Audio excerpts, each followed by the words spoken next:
بسم اللہ الرحمن الرحیم، فرمان مصطفیٰ صلی اللہ تعالیٰ علیہ وآلہ وسلم۔ اہل محبت کا دروشی میں خود سنتا ہوں، صلو علی الحبیب۔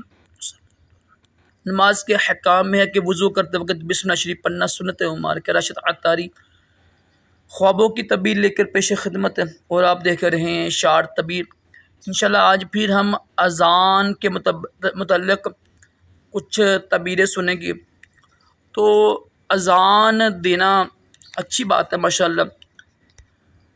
اگر دیکھیں نا خواب میں کہ کسی مسجد میں اذان دے رہا ہے، کسی مسجد میں اذان دے رہا ہے نا، تو اس کی تعبیر یہ ہوگی کہ انشاءاللہ بے حساب بخشا جائے گا، حج اور عمرے کی سعادت اس کو ملے گی، اور انشاءاللہ اس کا انجام اچھا ہوگا۔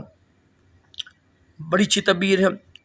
اور اگر خواب میں دیکھیں نا کہ یعنی کوئی لشکر بنا ہوا ہے، ٹھیک ہے، کوئی جنگ ہو رہی ہے، یہاں کوئی دیکھیں نا کہ بڑا قافلہ ہے، قافلے میں دیکھیں نا کہ وہ اذان کہہ رہا ہے نا، یعنی کوئی لشکر ہے، قافلہ ہے اور کافی لوگ جمع ہوئے ہیں نا، تو اس پہ اگر اذان کہہ رہا ہے نا، تو یہ سفر درپیش ہونے کی تعبیر ہے، یعنی اس کو سفر یعنی میں جانا نصیب ہوگا، اور انشاءاللہ مصیبت سے نجات ملے گی، اور جو ہے نا یعنی رزق میں نفع ہوگا، ٹھیک ہے، مال بھی حاصل ہوگا۔ اور اگر دیکھیں نا کہ وہ اذان دے رہا ہے کسی پہاڑ کے اوپر سے، یعنی پہاڑ پر چڑھا ہوا ہے اور اذان دے رہا ہے، تو وہ یہ اس کی تعبیر یہ ہے کہ کسی مصیبت میں گرفتار ہوگا، لیکن انشاءاللہ اس سے رہائی پائے گا، نجات پائے گا۔ اچھی ہی تعبیر ہے، یعنی کوئی مصیبتیں آ جاتی ہیں نا، تو پہاڑ میں اذان دینے کی تعبیر یہ ہے کہ کوئی مصیبت میں گرفتار ہوگا لیکن رہائی پائے گا انشاءاللہ، اور غم سے نجات پائے گا۔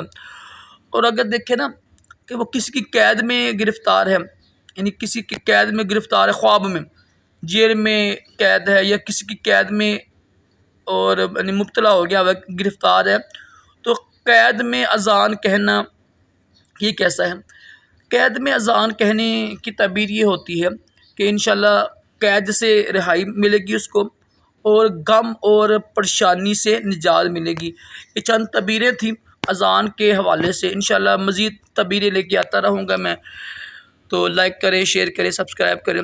اللہ پاک ہم سب کو اچھے خواب دکھائے، برے خوابوں سے محفوظ رکھیں، اور اپنے پیارے محبوب صلی اللہ تعالیٰ علیہ وآلہ وسلم کی خواب میں زیارت بھی نصیب کرے، آمین۔